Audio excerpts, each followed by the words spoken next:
Merci de suivre ce magazine au-delà de l'actualité. Madame, Monsieur, nous revenons ce soir sur la sortie officielle de l'Union Sacrée. Il y a une forte mobilisation et les débats en tout cas tournent autour de cela jusqu'à présent avec cette polémique côté opposition et côté organisateur au sujet de cette forte mobilisation. Et parmi ceux qui étaient là au stade, il y a eu plusieurs partis politiques, on parle de plus de 400 partis politiques, et parmi eux, il y a l'Union pour la démocratie et les progrès sociaux, UDPS, le parti au pouvoir, et UDPS a des structures. Les forces du progrès en fait partie, une des structures de l'UDPS, et nous avons recevant ce soir le porte-parole des forces du progrès, Monsieur Patrick Kazadi Mutombo. Bonsoir, Monsieur Patrick. Bonsoir, Madame Gisèle Etoko. Alors, avec lui, nous allons donc parler autour de cette mobilisation au stade de Martyrs le 29 avril passé pour la sortie officielle de l'Union Sacrée. Mais l'émission sera bilingue. Donc, on va là pour force du progrès et la mobilisation. On a pas à UDPS, c'est la mobilisation, force du progrès, il y a force, il y a UDPS, hein, Bander, il y a Étienne Tshisekedi, Nati Lelo, Batoubaïbi force du progrès. Alors, Papa Patrick Kazadi, Mbote Lissoussou. Mbote Maman Gisèle Etoko. UDPS, c'est Union Sacrée, pardon, et qui n'a sortie officielle, là haut, dans le stade de Martyrs. Est-ce que vraiment, force du progrès, vous avez équipé présent? Bon, nakoki kolobate na monoko ke tozaki présent toté plus na kolinga bililingi mo etalisama image yango na okomona yango une forte mobilisation oyo force du progrès et salaki elongo na mokonzi ya parti na biso c'est nani son excellence monsieur le CG Augustin Kabouya AK47 chile gelu toujours ndenge to benga kaenda kisa nde boko mona ba image yango mingi ya kolobeza te. Je préfère mieux que ba image loba na place yanga mutu koloba parce que koloba mingi mbanga pasi mais musala ne faut la kisa pour yango nde ezali palpable peu visible. Mais est-ce que vraiment force du progrès to son tarabino soustende bozara na yara UDPS hein yara Etienne Tshisekedi yara ko bino sou c'est toujours la force du progrès. La force du progrès, mais le mouvement de la résistance. Tout le monde au moment là, tu sentir bien sous terre, c'est un stade de d'abord. Mais yango, image yango les autres là que nous sommes là. Tous ali, tous a toujours. Parce que oh nous sommes mona wana ezali ndamboka ka ozota là. Mais to yake belé makasi stade wana bato batondi ça en plus c'est la force du progrès. Dans la mobilisation dans la force du progrès yango moko pardon yango koki kosala keno stade ezala au moins kati ya bateau zo mona wana c'est la force du progrès. Parti politique eza union sacrée ka force du progrès tondi ça. Non makambo tali mobondo wana to sito yebi non mama wana ezelo ko moko tokoki koloba te tokosalela ngo discussion te makambo tali mobondo photo tikela ngo IDPS plus précisément force du progrès. La seule structure où etikali na mobilisation makasi koleka ba structure rebelle au sein à parti ezala na parti na biso ezala na ba parti adverse ezali na structure où ezali na forte mobilisation lokola la force du progrès. Mais ba vibo si là vous a souté. Non tozali souté ndenge za ki liboso au mona bio na ba coin. Non mais tokozala na coin ndenge nini misala. Ouais, la plupart ya ba force du progrès bazo misala. La plupart ya force du progrès batebele basi bazo da ba misala. Et bien, il peut baser dans la préoccupation dans Bango Italie, mais force de progrès, Koufité, force de progrès, Zali, et l'on a mon amboka, président national, Jojo Mboyo Famba, Zali, Nakatia Corridoré, image à force de progrès, Oiseau Bundanuit et jour, pour Nakoluka, toujours résistance, paix, existence, à force de progrès, qu'on peut sa image malamu, qu'on mobiliser, qu'on salake force de progrès, et qu'on a kozwa ampleur, nango, paix, et qu'on a kozwa place, nango, Nakati, Yamboka, Nabiso, et tant que mouvement et résistance, nakati ya parti na biso IDPS. Mais beaucoup là makambo changer beaucoup na pouvoir ezaka ba mobulu bokende ezaka souster après IDPS c'est comment na pouvoir. Non le temps révolu. Le temps révolu, nous ne sommes plus encore des gamins, on a compris qu'est-ce qu'est la politique. Ce qu'on moni lelo mutozo yebisa que la force du progrès azana katia kosala mobulu, cela veut dire que c'est un bébé politique qui ne comprend pas la politique jusqu'aujourd'hui. C'est que la force du progrès a compris que non, nasima ya mobulu na brutalité wezala ki liboso nde bato bazo profiter pour na koluka koyiba biso ezali ba gâteau na biso o papa acheli biso na nzela mais les lots en force du progrès comprendre biloko on a président président national ou bengami na kombo Jojo Fomba maître fantôme au moni les lots que force du progrès na kimia ils ont dit évoluer bien tozali na bateau bazo bimalelo ba ingénieur na ba INPP nyonso wana ezali misala mona mboka Jojo Fomba président national azo sala pona koluka toujours kopesa sa image malamu ya force du progrès pe pona koluka kosunga mokonzi ya mboka na vision na yo ezali ya peuple d'abord. Alors, Tokoki Kokomi, sa peuple d'abord, on dégaine les qui te formé mon douté. Comme c'est l'homme qui est au centre de la politique Nabiso au Congo, c'est à cette optique, c'est avec ces mêmes optiques-là que tous allez dans le cas formé, bah, il y a auto bengi force du progrès pour te battre comme utile dans la société, attaquo les lots, mais oh ni ne cause la tête, mais bah koki cause appelle soin, il y a ma botte na bango, bah koki peut commis besoin en charge parce que papa tient dans le bas qui prenez vous en charge.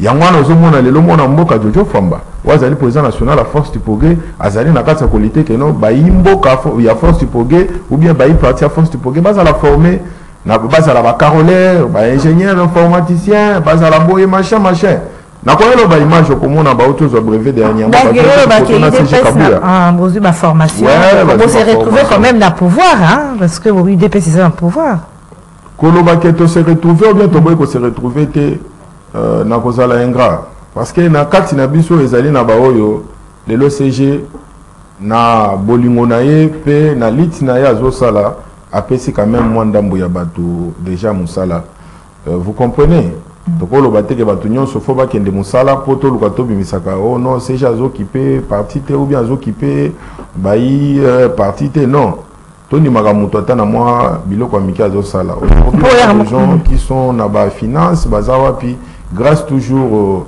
na diplomatie ya mwana mboka Augustin Kabuya Chingoma o na benga ka 47 pour moko to mona ki penza to bola ki penza que ta force pour que musu ba depi ko manifester ba bibi ngo ba bunda ba tema na ba marcha na papa Etienne kasi ba musu ba uti poto de ba yeko za misala. Non, le problème ce n'était pas même au niveau on a problème les alliés en Katia IDPS Tobo Sanate. Le problème en Katia IDPS c'est alliés que non nous n'avons pas les gens qui ont de l'éthique politique ou bien de l'éthique hein, de la vie. C'est ça le problème qui a à l'IDPS. Il n'y a pas l'éthique. Parce que ceux qui ont un bateau, ils ont une éthique politique par rapport, il y a définition à partir de Nabiso où ils allaient union pour la démocratie et le progrès social. Cela veut dire que nous devons promouvoir tout d'abord social. Il y a Bayi parti, il y a Bayi Mboka.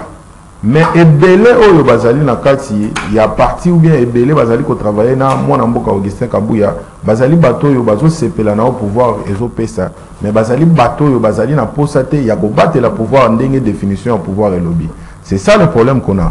Augustin Kabuya soki azui quota musala sala kezanini akozwa quota wana akopesa na ba collaborateur parce que il a beaucoup de choses qu'il doit faire. C'est pas lui qui peut donc kozwa monopole ya nyonso na nyonso. Il donne ces quotas-là na ba fédéral, na ba président national pour na baluka au moins ko identifier bateau balité ba koka kozwa moins récompense. Mais au Congo na biloko na so komi na ba niveau bateau na ba koluka bacha basi na bango, bana ya bana na bango, bandeko na bango et batumisu bazo na ba commission et tout ça va retomber sur Augustin Kabuya. Et pourtant c'est un innocent qui donne aussi chance na mutunyo so yo abunda de façon que akokana ko bénéficier pe mais batozo sala na bango bazo sunga été. C'est pour ça dernièrement on a qui na meeting moko autaki ko sala dernièrement azotu na bango ba fédéraux ba national atuni bango bino tango côté ya kana pesa ka bino po bino nde boko identifier lenga bato wapi ba bunda po baza la récompenser mais boni bato bazo songelanga toujours bazana misala te ozomona ateka bango on a que lui fait sa part. Et nous aussi, nous devrions faire notre part. Et c'est pour ça que le problème qui est dans notre parti, c'est le problème de l'éthique. Il n'y a pas la déontologie politique. Oui, oui.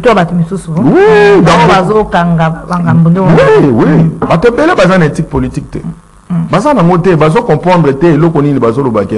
Parti démocrate, socialisme, socialiste, c'est la science oh esengeli to landa parce que so landi en moto ezali lokola la science sans conscience. Donc lorsqu'il y a la science sans conscience, il y a la vie de l'âme. Au niveau de la condamné mais ça une opportunité mais à niveau batmusu bazokangango. C'est ça le problème. C'est ça le problème. C'est quand on sent que dans marambuka il y a force du progrès tout le monde arabe no penzaira et c'est que qui très mouvementé. Le on a prouvé que ba marche ici, il botike yango opposition. Fayu lamba va marcher, ba sabino ozakana makamwana ici là. Mais l'autre fois quand j'étais passé l'autre fois quand j'étais passé ici, je t'avais dit que non, il n'y a plus encore l'opposition. L'opposition n'existe pas. Qui est l'opposant farouche de Félix Antoine Tshisekedi Tshilombo? On va marcher les 13 heures. Ce ne sont pas des opposants. Ce sont des opportunistes. Regarde là bientôt là Boueto. Mais on va marcher avec les opportunistes. Non, Bissot Ozalaki na eloko to bengi conscience. Nous on était conscients de ça. Vous avez conscience de la gâteau kalate ba kabona.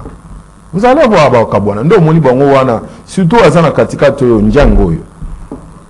Vous avez fait des house. Asa ko so makasi kalate o mona ba kabona. Alinga tele katumbi azala liboso na. Il y a tout monde ko marcher ba twala ki tolérant ba boti kabine bo manifester bozo combattre pouvoir il y a Mobutu, il y a Kabila, mais comme il y a tout Rabaninga, vous êtes tolérante. Non, maman, tu es tolérant. Tu bois une abisote, mais le problème c'est quoi? Tu aussi, tu fais des gens Moutou. Maël et ses Fongwami. Nous ne sommes plus encore jeunesse ou en étant Wakala Zaki facile à manipuler. Maintenant, on peut comprendre des choses. Bato tout n'a pas débat, n'a pas bien conférence, n'a pas autre chose à la Katanga.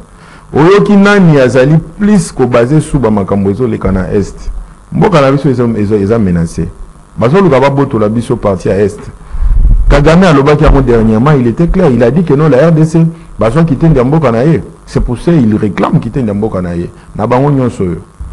Qui est en train, Yakoluka ko soutenir vision ou bien Bitumba Félix Tshisekedi Azobunda. C'est pour ça une fois on a publié le comme on a l'obaki Félix, c'est pas seul au monde. Heureusement que Jean-Pierre Bembaye. Heureusement que Boussa Nyamoussi aye. Heureusement que non VKP Mwalimu aye. Makambongo komoko masiko chindondo. Beba prengendo nyoso to tchaba on pense parce que jeunesse a comment comprendre. Et na yango pende na kolukana ya faire comprendre que non la RDC n'a pas besoin des élections pour qu'il développe. Le problème aussi de la RDC c'est quoi? Le cœur des Congolais et la conscience. Exemple Moruka kana makamutozo solo la oyo. Ba uti ko kanga des directeurs na niveau de fonction publique ba futaka. Hein? Ba futaka to benga ba agent payeur. Ye moko au moins azo toucher mbongo na 10 ministères.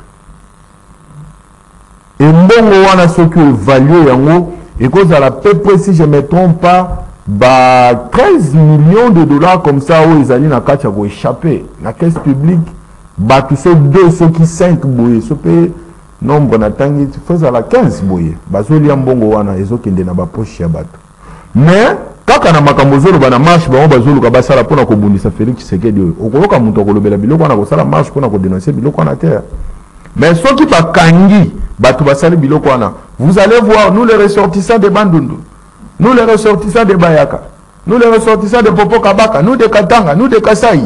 Et lorsque bato bazana kati ya koluka ko détruire mboka na conscience na bango to tu bouffes au moins mbongo oyo 390 personnes bakoki ko futa mana yango équilibre ekoti na kati ya mboka to tu bouffes ça seul à moins c'est normal et puis boya ça la biso ba marche pour koluka bo bolongo la Félix Tshisekedi po bochana bato bana ba nationalité de thèse et dakisandeti oyo yazati ka cravate rouge oyo ayaka wa boye sous-titré la Rwandais non.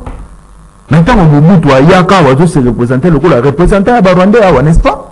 Ambassadeur rwandais, n'est-ce pas non? Aujourd'hui, il est congolais. Ndeba de Wabiso, yaba Katangé non Valéré, pour Katangé Valéré ou Bayebi Makambo, bako voter Moutouana, bako voter Moïse Katumbi. Voilà libre, bah ça la vote. Alors, Patrick Kazadi, porte-parole à force du progrès, autour de la Est, il y a guerre à l'Est, tout le monde qui peut appel, il y a notamment gouvernement, ils ont bien la jeune, adhérer armée. Buno vous a structure, il y a parti au pouvoir. Est-ce que le niveau de la jeune Bazaming, est-ce que vous avez adhéré à l'armée pour servir les pays sous le drapeau? Vous croyez que non Bazan en quantité? C'est ce que vous pensez? Beaucoup de combien pour vous accaper belé la carte force du progrès. C'est pas important.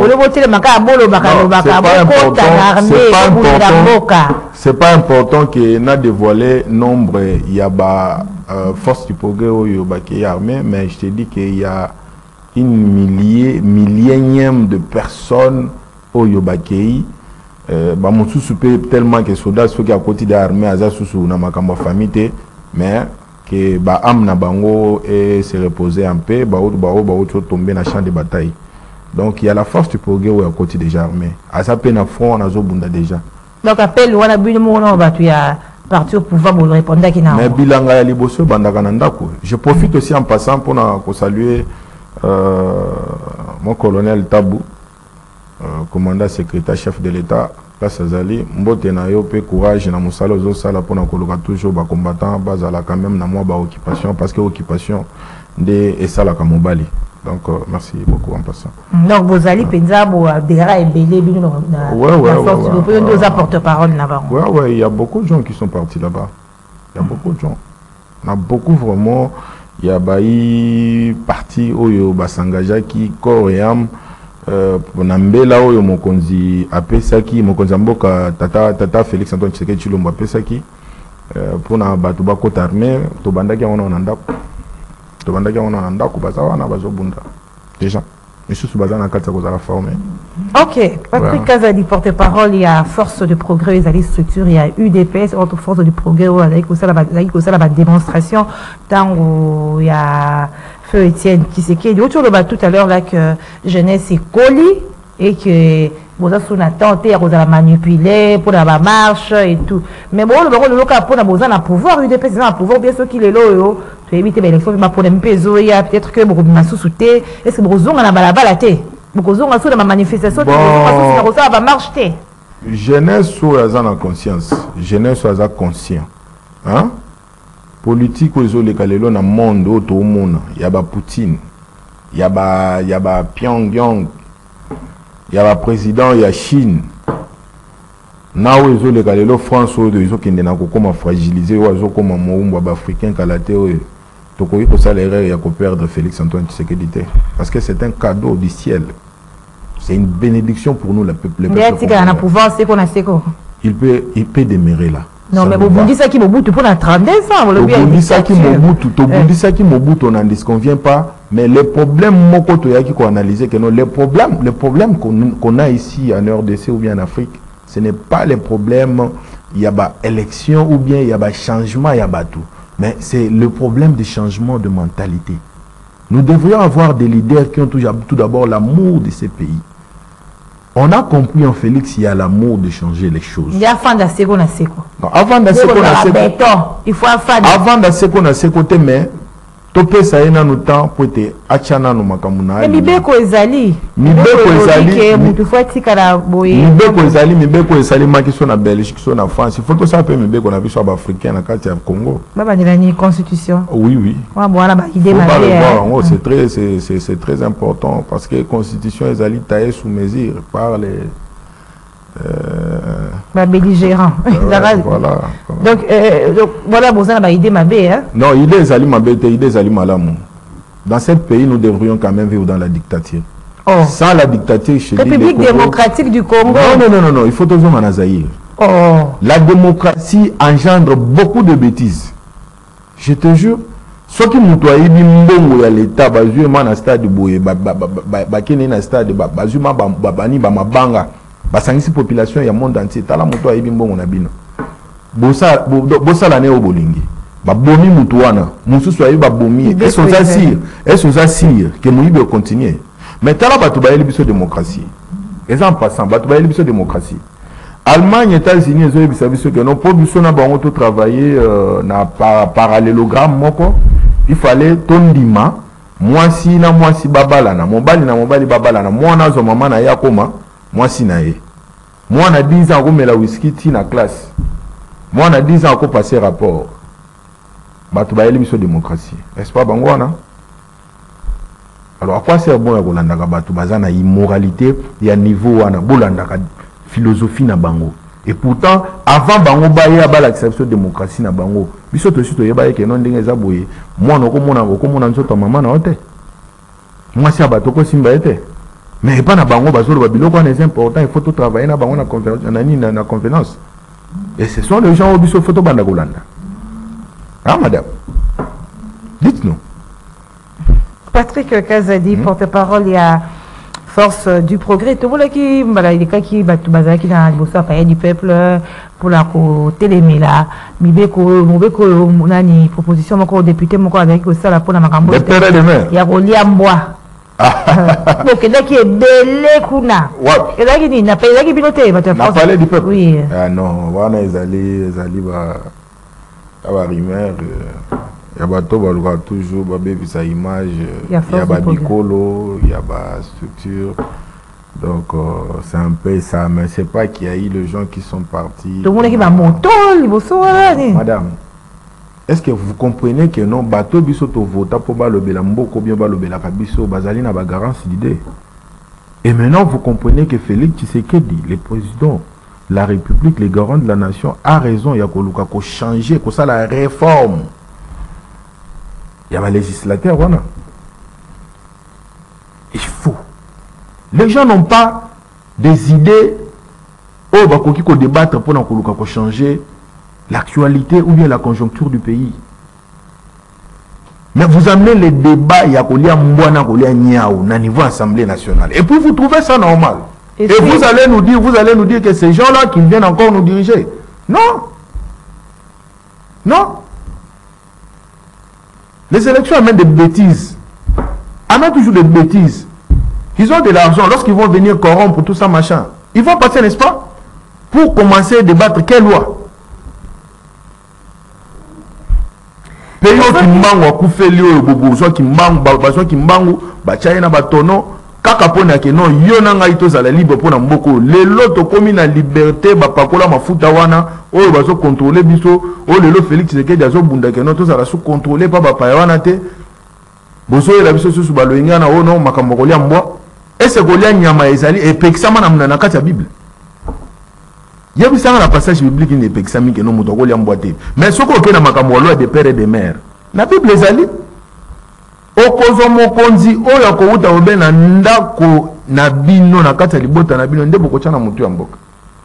Est-ce que boyebi po na nini lelo des ordres de kota na Égypte?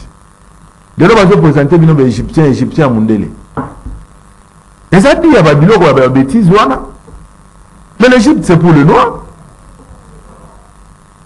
Si ba bêtise wana ba infiltration wana bozu mupaya bozo ebotia na mutu na bino. Tant bokozo katumbi botia na mutu. Moi ça katumbi aza Burundi Rwandais. Bon, comme la première dame Rwandais-Burundais, c'est pas Paul Kagame qui va diriger encore ce pays. Il y a un moment où il Moïse Katumbi, aussi tu peux se chance comme gouverneur. N'a pas de maman, on dit que maman a eu Azali congolaise. Ou on a tout ce limite, tu peux ça de chance comme gouverneur. Kende pe na grec qui puna na para papa na yo. Bako nous à ta pousser à ta bourgmestre ou bien charger mon kobo ko kombo la tabanzela yonde chef na bango mais na Congo il y aura pas la chance au yokope sama et kende na mopaya moko boya so matana muto mboka wana nde okomona force du progrès ko bima na nzela ndo comprendre ce que force du progrès bien yo makamazela ici te makamazela aussi la soki tozomona ke no makamozo ke na alima mais soki bolingi boko tela biso ndeti poto ba prengendu moko boy to sepelata to bima surtout pe no tozada na charma na zawana toya tozongi na makambo ya stade de martyr pour que le babiso na bandela ki bozala ki ebele force du progrès balobi ke mbongo etambola kinde po bato baya ya solo wana po ide peso akala wana force du progrès akala ezaka mbongo te sifi kaka papa etia loba bobima nde bato baki batondisi stade nalelo komi ya mbongo. Madame Gisèle mutu na mutu wana déontologie na ye oyo eloko wana esalemi na stade wana tobenga ngoni union sacrée non, n'est-ce pas? Union sacrée wana batutu wana bazana bisika ba otiti bazana comportement na bango te po bango ba ba bi atabino na idée c'est comment non comme moi là comme moi là je n'ai rien vu comme argent qui est sillonné. Ça pourrait toutefois sillonner aussi, c'est important parce que nous sommes le parti au pouvoir, on gère malgré qu'on gère mais on gère.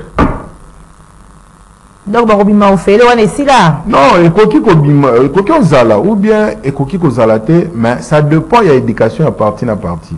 Neti biso to yaki stade volontairement. Comme moi là, nalala qui na stade. Mutu moko atindaki nga nalala na stade azate. Mais tellement que non, nayebi ke oyo eza makambo na biso.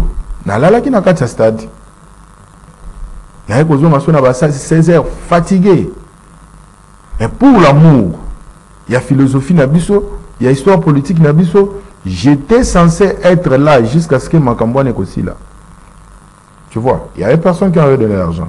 Ceux qui batu mususu, ba pesa ki batu bambongo. Ezali par rapport à l'éducation politique na bango esika ba uta, mais biso éducation politique na biso mutu moko ba pesi mbongo azate. Non, non, t'as des acquis plein à craquer, madame, je vous dis, et ça les maté. Batubaki tili banda, Batubaki komi ko bima partir à 14h, 13h, Batubaki fatigué parce que Batubaki déjà parti à 7h, Batubaki kota stade. Batubaki tongo makasi. Si vous kota la paix, président à Posidium, un peu retard. Vous voyez, Batubaki est fatigué, il fallait attendre ma main, il est là. Yo ebit. Comme monde on a pu sauver au Pessama, au Pessana, vous voyez, alors que les Mbawana ne battent pas comme ça, ni pas comme Obima, mais que le Bakiro et Zaki vide, on a un discours né. Hein? Ton di manaka. Comment nous sommes salés locaux? Zaka n'attend qu'on dit maïe. Pourtant, on a eu peu qu'on y a ba on dit ma. Ce qu'on donne di maka moutouté dans vie et baké, yo peut on est qu'on y a ba on dit moté. Comprenez? C'est ça. Message ni yo était dans qui pénal la carte ya meeting voilà. Message on avait été qui makasi ezali message il y a moi namboka chairman Jean-Pierre Bemba alobi que ba secret est belé hein ba secret est belé oya que ceux qui tobi to dévoiler awa mabe ko ya mais to sito koti dana makambo qui tendi moko te ya mboka ko kende pa Rwanda. De même aussi paroles pe moi namboka caméra lobaki lisusu. Les mêmes aussi paroles moi namboka baati alobaki lisusu. Na parole mususu ya ndeko na biso Vital Kamerhe on a bengaka toujours Mwalim alobi ke no ayebi ke dollar eza omata.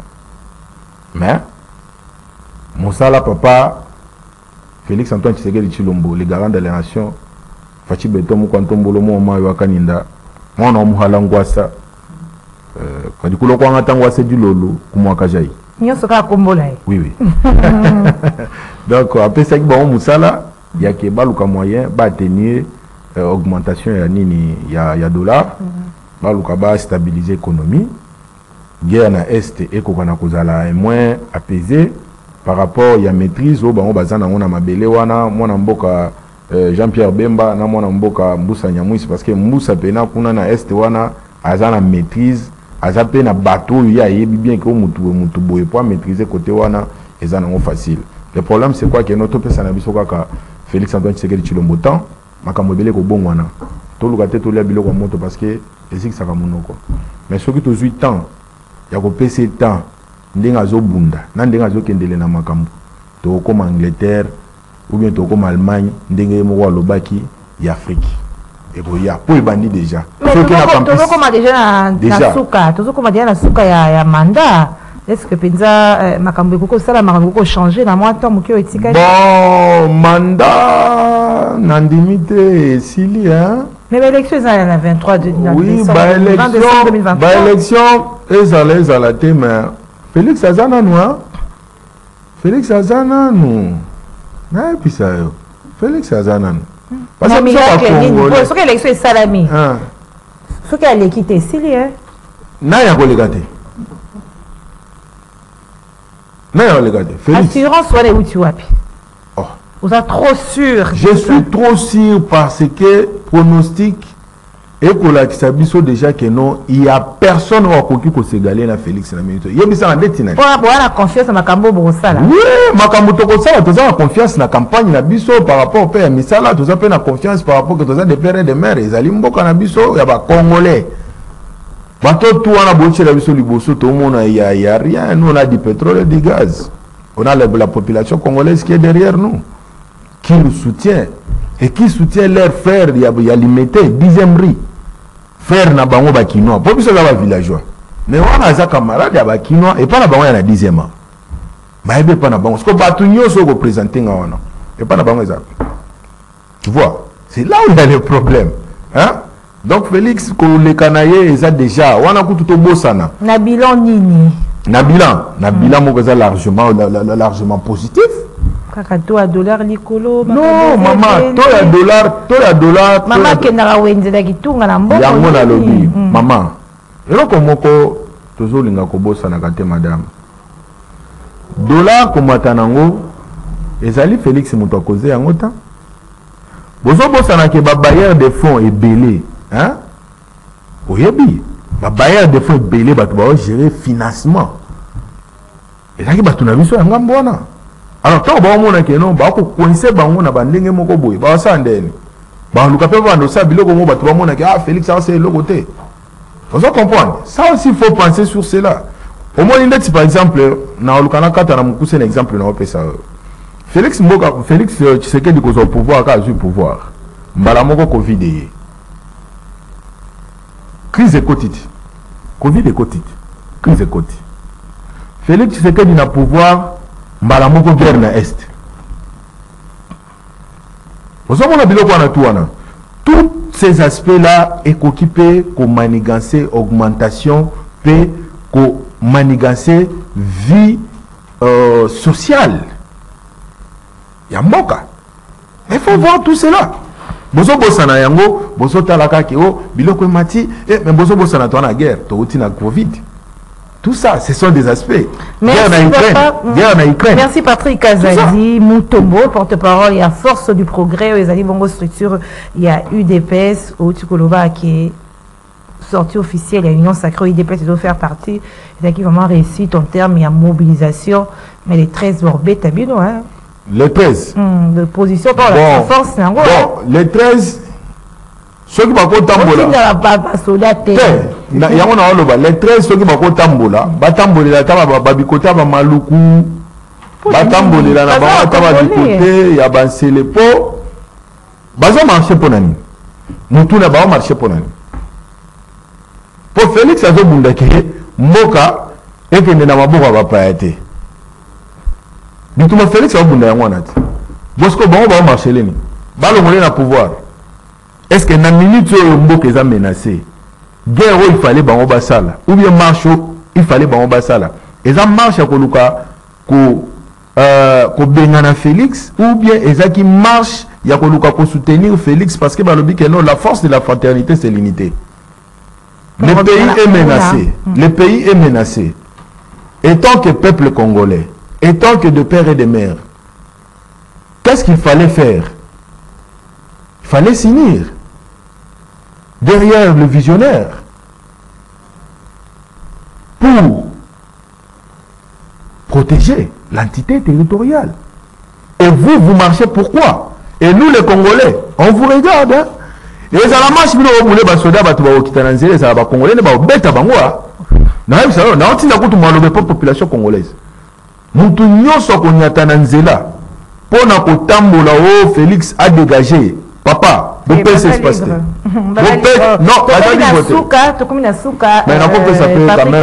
mot de la fin, mot de la fin, on a remercié tout d'abord son Excellence, Monsieur le Président national de la Force du Progrès, Jojo Mboyo Fantôme, la nomination, la valeur, puis la honneur, il y a Pessinga, il y a Assemblée Générale.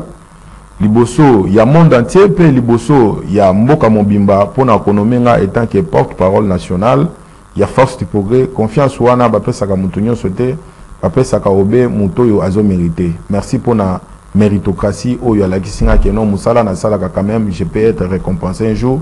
Et sans oublier aussi soutien, il y a Excellence, mais c'est le secrétaire général, il y a notre parti, où il y a Benjamin Nakombo, il y a Augustin Kabouya, moi na boute Chingoma.